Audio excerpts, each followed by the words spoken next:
வீட்டில் நம்ம கோயிலில் சாயப்பாவுக்கு பூஜை, சாய்பாபாவுக்கு பார்த்துக்கோங்க. வெண்பொங்கல் இதில் ஒரு குக்கர் தட்டியிருக்கேன், இந்த ஒரு குக்கர் வச்சுருக்கிறேன். இப்போ இதில் சட்னி ரெடி ஆயிடுச்சு.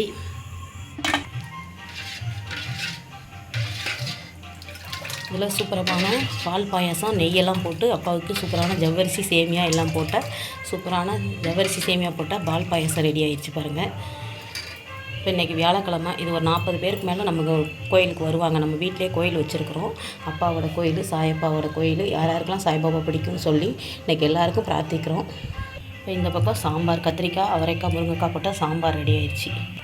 இந்த பக்கம் இன்னொரு குக்கர் வச்சு விட்ருக்கேன். மொத்தம் 3 குக்கர் வைப்போம் பார்த்துக்கோங்க. நான் சின்னதாக தான் இப்போ தொடங்கியிருக்கிறேன்.